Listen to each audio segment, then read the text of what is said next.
Hello friends, तो आपका हमारे यूट्यूब चैनल ऑनलाइन क्लासेस में स्वागत है। तो चलो आज क्लास स्टार्ट करते हैं हम लोग। तो देखो ये सारे पीडीएफ हैं जो कि हम इसे सोच रहे हैं कि इस यूट्यूब चैनल पे भी हम इस सारे के सोल्यूशन कराते हैं। जैसे ये आरबीआई की डीआई है, पजल है, इतने सारे पजल के क्वेश्चंस हैं और भी बहुत सारे क्वेश्चंस, ठीक है। रेक्टेंगुलर पजल्स है और बाकी सारे भी हैं, ठीक है। तो चलो आज की क्लास स्टार्ट करते हैं। आज हम लोग पजल नंबर 57 ले लेते हैं, ठीक है। पजल नंबर 57 करेंगे आज हम लोग। इसको हम लोग स्क्रीन को बड़ा कर लेते हैं, ठीक है। तो चलो स्टार्ट करते हैं। देखो अगर नए हो, चैनल पर नए हो तो मेरा नाम है कुनैन पाशा और कुनैन पाशा 05-2494। इस कोड को यूज़ करके तुम अनअकैडमी प्लस कोर्स पे डिस्काउंट पा सकते हो, ठीक है। मुझे अनअकैडमी तरफ से एजुकेटर ऑफ द वीक का भी अवार्ड मिला है। तो चलो आज के क्लास पे आते हैं। ये पजल फॉर बैंक एग्जामिनेशन का ये कोर्स रहेगा। ये रहा आज का सवाल आपके सामने। आप लोग इसको बनाने का एक बार ट्राई करो, ठीक है। ये रहा इंग्लिश में सवाल और ये रहा हिंदी में सवाल, ठीक है। एक बार बनाने का ट्राई करो तुम सब। वीडियो पॉज कर लेना, स्क्रीनशॉट ले लेना, जैसा चाहो तुम कर सकते हो। चलो स्टार्ट करते हैं बनाना।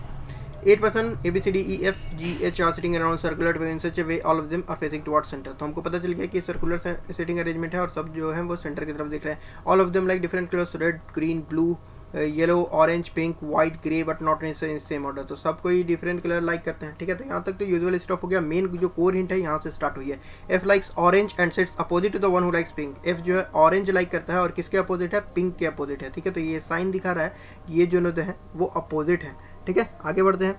H sit second to the right of the one who likes pink colour. तो पिंक के सेकंड राइट, देखो 2R दिखा रहा है कि सेकंड राइट है और पिंक कलर के सेकंड राइट पे है। तो ये जो एरो दिखा रहा है ना कि पिंक के सेकंड राइट पर H है, ठीक है। हिंट कैसे लिखते हैं वे काफ़ी ज़रूरी होती है तुम्हारे एग्जामिनेशन में। जितना हिंट कॉम्पैक्ट करके लिखोगे उतना ज़्यादा तुमको नंबर अच्छा आएगा, क्योंकि जल्दी तुमसे पजल बनेगा। G and D are immediate neighbour of each other. D और G इमीडिएट नेबर है, मतलब D के इस साइड भी G आ सकता है या फिर इस साइड भी G आ सकता है। The one who likes grey colour से immediate right of D। Grey colour जो लाइक करता है वो इमीडिएट राइट है D के, ठीक है। The one who likes green colour sits second to the right of the one who like red colour. Red colour के सेकंड राइट पे ग्रीन है, रेड कलर के सेकंड राइट पर ग्रीन है, ठीक है। और आगे क्या बोला? A sits immediate left of the one who likes blue colour. A जो है इमीडिएट लेफ्ट है, ब्लू कलर के इमीडिएट लेफ्ट में है A. E likes red colour and sits immediate left of the one who sits opposite D. देखो D के opposite जो होगा उसके इमीडिएट लेफ्ट में ई है। IMML क्या दिखा रहा है?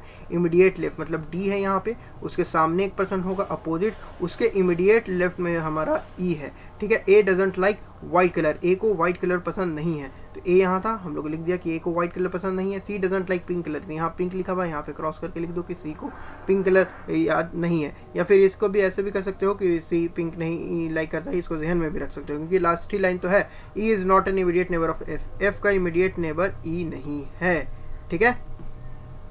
यहाँ तक सारी बातें क्लियर हो गई तुमको। अब हम लोग चले। ओके, यहाँ पे एक लाइन छूट गई थी शायद। E likes red colour and sits immediate left of the one who sits opposite to D. तो अच्छा, यहाँ तो हम लोग सब चीज डील कर दिए। यहाँ पे ये बताना भूल गए थे कि ई जो है वो रेड कलर लाइक करता है, मतलब कंफर्म हमको दिया हुआ है कि ई कौन सा कलर लाइक करता है, ठीक है। तो चलो सोल्यूशन में चलते हैं। सबसे अच्छा हिंट क्या है? सबसे अच्छा हिंट हमारा ये है स्टार्ट करने के लिए। तो वही हम लोग स्टार्ट करते हैं कि डी है यहाँ पे, सब कोई इनसाइड देख रहा है, हमको पता ही है कि सब कोई इनसाइड देख रहा है, तो डी यहाँ पे है। और डी के अपोजिट में जो पर्सन आएगा उसके इमीडिएट लेफ्ट में ई यहाँ आ जाएगा, ठीक है। डी यहाँ है, इसके अपोजिट में ये पर्सन आया, उसके इमीडिएट लेफ्ट में ये पर्सन इनसाइड दिखेगा ना, इसके इमीडिएट लेफ्ट में ई रेड यहाँ आ गया, ठीक है। नेक्स्ट हम लोग क्या पुट कर सकते हैं? देखो ई हमको जैसे ही मिला हम लोग पुट कर सकते थे ग्रीन को। ई क्यों ग्रीन को पुट कर सकते हैं? देखो रेड कौन लाइक करता है? ई और रेड के सेकंड राइट पे ग्रीन है। ये सब सारे लोग जो हैं वो इनसाइड देख रहे हैं, ये भी इनसाइड देख रहा है, तो first right second right green यहाँ आ गया, ठीक है। अब जब तुम ग्रीन को पुट कर चुके हो तो तुम यहाँ पे और भी कुछ पुट कर सकते हो। देखो एफ और ऑरेंज, एफ ऑरेंज लाइक करता है और पिंक आमने सामने है। ई के बगल में एफ नहीं है, तो यहाँ पे एफ नहीं आएगा, करेक्ट। यहाँ पे एफ नहीं आएगा, ठीक है। अब तुम बहुत लिमिटेड केस बचा एफ पुट करने का। यहाँ पे तुम एफ को पुट नहीं कर सकते हो क्योंकि एफ के लिए कलर पहले ही बता दिया गया है कि एफ ऑरेंज लाइक करता है। अगर एफ ऑरेंज तुम यहाँ करोगे तो पिंक सामने आ नहीं सकता है, अगर एफ ऑरेंज यहाँ करोगे तो पिंक सामने आ नहीं सकता है। तो एक बस यहाँ तो एफ को पुट नहीं कर सकते हो, तो बस एक ही जगह बची कि एफ ऑरेंज को यहाँ पुट करो और पिंक यहाँ सामने आ जाए। तो हम लोग पुट कर देते हैं इतनी सारी चीज़ें। एफ यहाँ हो गया, पिंक यहाँ हो गया, ठीक है। अब तुमको पता था कि डी के इमीडिएट लेफ्ट में ग्रीन है, तो डी इनसाइड देख रहा है, इमीडिएट लेफ्ट में ग्रे यहाँ आ जाएगा। डी के इमीडिएट लेफ्ट में ग्रे, ये देखो ये वाली हिंट जो है तुम्हारी वो बता रही है कि डी के इमीडिएट राइट पे ग्रे है, तो डी यहाँ इनसाइड देख रहा है, इमीडिएट राइट यहाँ पे ग्रे तुम्हारा आ जाएगा, तो ग्रे को पुट कर दिया जाए यहाँ पे हम लोग, ठीक है। तो ग्रे को पुट कर दिया। अब हम लोग किसको पुट कर सकते हैं, अब हम लोग ये देखो ब्लू के इमीडिएट लेफ्ट में, ये वाली हिंट देखो, ब्लू के इमीडिएट लेफ्ट में ए है और ए को वाइट नहीं पसंद है, तो यहाँ पे तुम ब्लू नहीं पुट कर सकते हो, यहाँ पे ब्लू नहीं पुट कर सकते हो। कलर यहाँ अगर यहाँ पे ब्लू पुट करोगे तो इमीडिएट लेफ्ट में, लेकिन एफ का तो कलर हमको पहले ही पता है कि एफ ऑरेंज लाइक करता है, तो एफ जो है ऑरेंज लाइक करता है, तो एक बस यही जगह बचेगी कि ब्लू यहाँ आ जाएगा और उसके इमीडिएट लेफ्ट में ए यहाँ आ जाएगा। तो ठीक है, इतना चीज़ हम लोग पुट कर देते हैं। ब्लू यहाँ पुट कर दिया, ए यहाँ पुट कर दिया, एफ ऑरेंज पसंद था तो एफ को अब लिख दो कलर ऑरेंज, एफ का कलर लिख दो ऑरेंज, यहाँ पे एफ की ऑरेंज पसंद है। अब तुम क्या पुट कर सकते हो, हमको पता था कि सी पिंक जो है वो सी लाइक नहीं करता है, ये हम बोला था, या तो यहाँ पे लिख लो या फिर याद करके रख लो। तो पिंक जो है सी नहीं लाइक करता है, तो पिंक यहाँ पे है तो सी यहाँ नहीं आएगा। ठीक है, तो सी का मेरा ये केस बच रहा है या फिर ये केस बच रहा है। ठीक है, अब देखो डी के इमीडिएट नेबर में जी है तो तुम जी को यहाँ पुट कर सकते हो।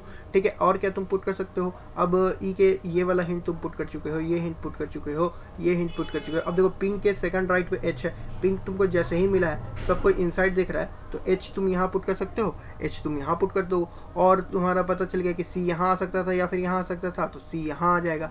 ठीक है, सी पिंक पे नहीं आ सकता है ना, सी को पिंक पसंद है, बस वही सब बचा ही है, तो सी यहाँ पुट कर दो, और एक पसंद और कौन बचा, बी, बी को यहाँ पुट कर दो।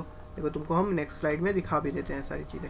देखो पिंक यहाँ था तो एच यहाँ आ गया, एच यहाँ आ गया, और पिंक जो है सी जो है पिंक लाइक नहीं करता है तो सी यहाँ आ जाएगा, बी यहाँ आ जाएगा, है ना, बी यहाँ आ जाएगा, ग्रीन पे बस मेरा सी आ जाएगा, सी आ गया। ठीक है, अब तुम कलर बस बचा था ना, देखो ए को वाइट पसंद नहीं है तो एच को वाइट पसंद है तो वाइट यहाँ आ जाएगा, बस एक जो कलर बचा वो ए लाइक करने लगेगा। अब देखो ये नेक्स्ट क्वेश्चन है, तुम इसको ट्राई करो, ये एज बेस्ड पजल है। ठीक है, 6% were born on the same, ये हिंदी इंग्लिश है, चलो तुम इसको ट्राई करो जब तक हम लोग चलते हैं सोल्यूशन के ऊपर। 6% were born on the same day, तो 6 लोग हैं जो कि आपको सेम डे पे और सेम मंथ पे बॉर्न हुए हैं, लेकिन डिफरेंट ईयर में, मतलब कि डेट सेम है, मंथ सेम है। ठीक है, 1 जनवरी को पैदा हुए हैं तो सारे कोई 1 जनवरी को ही पैदा हुए हैं। ठीक है, all of their ages are to be considered from base year 2020। तो इस तरह के पजल में जो बेस ईयर होता है वो काफ़ी इंपॉर्टेंट रहता है। तो बेस ईयर क्या है, 2020 है। C is the oldest person and was born in 1980। C जो है ओल्डेस्ट पर्सन है और कब बॉर्न हुआ है, 1980 में, तो उसको लिख दो, सी जो ओल्डेस्ट पर्सन है 1980 में बॉर्न हुआ है।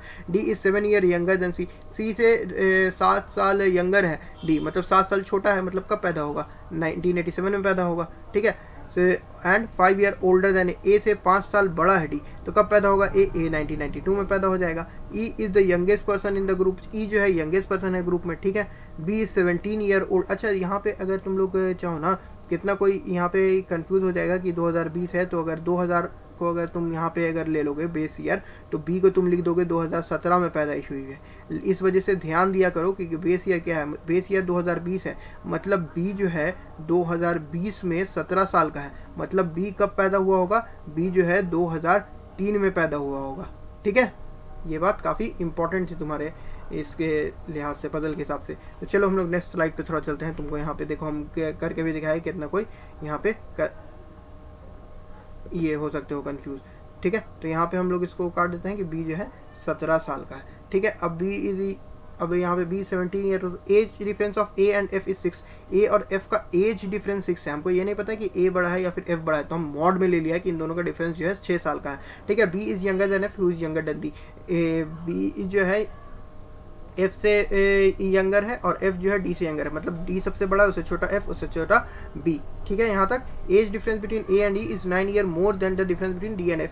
मतलब ए डिफरेंस का एज जो होगा, ए और ई का एज डिफरेंस वो 9 साल ज़्यादा है, मतलब ए और ई का जो एज डिफरेंस होगा उसमें अगर हम 9 साल घटा देंगे तो डी और एफ का जो एज डिफरेंस होगा वो मिल जाएगा। ये तरीका तुम इस्तेमाल कर सकते हो, या फिर क्या कर सकते हो कि एज डिफरेंस ए और ई का अगर निकालना है तो एज डिफरेंस डी और एफ का जो है इधर 9 को इस साइड करके +9 अगर यहाँ दे दोगे तो तुम्हारा क्या आ जाएगा, age difference of A and E. तो इस इक्वेशन को हम लोग काफ़ी तरीके से यूज़ कर सकते हैं। तो अब देखो हमारा क्या दिया हुआ है, age difference between A and F is 6 year, मतलब ए जो है मेरा 1992 का है, तो क्या बन सकता है, या तो 6 साल आगे आ जाए एफ, एक केस ये बनेगा, या फिर 6 साल छोटा आ जाए एफ, एक केस ये बनेगा। तो चलो हम लोग दोनों केस बना लेते हैं। ठीक है, दोनों केस बना लिया कि ए जो है ए से 6 साल छोटा, मतलब 1998 में एफ है, ए से 6 साल बड़ा मतलब कि 86 में एफ है। ठीक है, यहाँ तक सारी बातें पुट हो गई। उसके बाद तुम क्या पुट कर सकते हो, देखो अब देखो तुम डी और एफ मिल गए यहाँ, तुमको इस क्वेश्चन में डी और एफ मिल गया, यहाँ भी मिल गया, यहाँ भी डी और एफ मिल गया, ठीक है। तो अब यहाँ तुम डी एंड एफ का डिफरेंस देख लो, यहाँ कितना डिफरेंस है डी एंड एफ का, देखो कितना साल का डिफरेंस है, 11 साल का डिफरेंस है। 87 और 98 में 11 साल का डिफरेंस है, यहाँ 1 साल का डिफरेंस है। यहाँ मतलब 11 रख दो, अगर 11 में तुम 9 अगर जोड़ दोगे, यहाँ अगर 11 में अगर तुम 9 जोड़ दोगे तो age difference of A and D निकल जाएगा, age difference of A and E निकल जाएगा, तो कितना आ जाएगा 20 साल, ठीक है। और similarly as difference of A D and F यहाँ 1 है, इसमें 9 जोड़ दोगे तो ए और ई का डिफरेंस कितना आ जाएगा, ए और ई का डिफरेंस आ जाएगा तुमको 10 साल, ठीक है। तो वही हम लोग किया है यहाँ पे नेक्स्ट केस में। यहाँ पे तुमको age difference between D and F 1 साल है, ए और ई का डिफरेंस आ गया 10 साल, यहाँ ए डिफरेंस 11 साल है। अब देखो यहाँ पे अगर 20 साल पीछे चले जाओ तो यहाँ पे तुमको क्या किया था, he is the oldest person and was born in 1980। तो अगर 20 साल पीछे चले जाओगे तो कितना हो जाएगा 1982, 72 में ई चला जाएगा, मतलब ए के नीचे ही ई आने वाला है। सिमिलरली यहाँ पे ए के नीचे ही ई आने वाला है, तो दोनों जगह पुट कर दो। 20 साल यहाँ डिफरेंस है, मतलब 1992 2002, 10 साल आगे बढ़ाओ, 2002 उससे 10 साल आगे बढ़ो, मतलब 2012। ई जो है 2012 में पैदाइश आ जाएगी यहाँ पे, और यहाँ पे अगर 1992 में है तो ई की कितनी पैदाइश आ रही है, 10 साल का डिफरेंस है, तो 10 साल आगे बढ़ो, 2002 में यहाँ पे पैदाइश आ जाएगी। तो जैसे ही यहाँ पे तुम्हारी 2002 में ई की पैदाइश आ रही है तो ये वाला तुम्हारा गलत हो गया पॉसिबिलिटी। क्यों गलत हो गया, क्योंकि यहाँ दिया हुआ था E is the youngest person in the group, E जो है यंगेस्ट पर्सन है, लेकिन हमको तो पता है कि बी जो है 17 साल का है, 2020 में 17 साल का है, मतलब 2003 में पैदाइश हुआ है बी का, मतलब ये पॉसिबिलिटी तुम्हारी गलत हो गई, ये पॉसिबिलिटी तुम्हारी सही हो गई। एज ए के बाद 20 साल गैप करके तुम्हारा ई आ गया 2012 में, बी आ गया तुम्हारा 2003 में, एफ आ गया 1998 में, ए 1992 में, ए 1987 में डी, और सी आ गया तुम्हारा 1980 में, ठीक है। तो कैसा लगा क्लास बताना तुम लोग को। और भी पजल, जितने सारे पजल हैं हम सोच रहे हैं कि सारे पजल को तुमको यहाँ हम सॉल्व करके दिखा दें, ठीक है। यहाँ यूट्यूब पे भी हो जाएगा सारे का सोल्यूशन, ठीक है। रॉन्ग नंबर सीरीज़ है, ये सब है, सारे लोगों को हम करा देंगे यहाँ यूट्यूब चैनल पे। अगर नए हो इस यूट्यूब चैनल पे तो इस यूट्यूब चैनल को सब्सक्राइब कर लेना, और अगर अनअकैडमी कोर्स का सब्सक्रिप्शन लेना है ना तुमको, तो तुम ये काम कर सकते हो। इसके बाद तो हम लोग यही क्वेश्चन करेंगे, ये काम तुम कर सकते हो अगर लेना है तो। हम बैक तुमको दिखा देते हैं, देखो ये कोड तुम यूज़ कर सकते हो, कुरान पाशा 05-2494, इस कोड को यूज़ करके तुम अनअकैडमी प्लस कोर्स का सब्सक्रिप्शन ले सकते हो। आई होप कि तुमको ये क्लास यूजफुल लगा हो। अगर नए हो चैनल पे तो चैनल को सब्सक्राइब कर लेना, अच्छा लगा हो तो लाइक कर देना, शेयर करना चाहते हो तो शेयर कर देना, ठीक है। खुद देखना चाहते हो तो खुद भी देख सकते हो सिर्फ, ठीक है। चलो यहीं पर हम क्लास इसको वाइंड अप करते हैं। Okay, all the best for your upcoming examinations.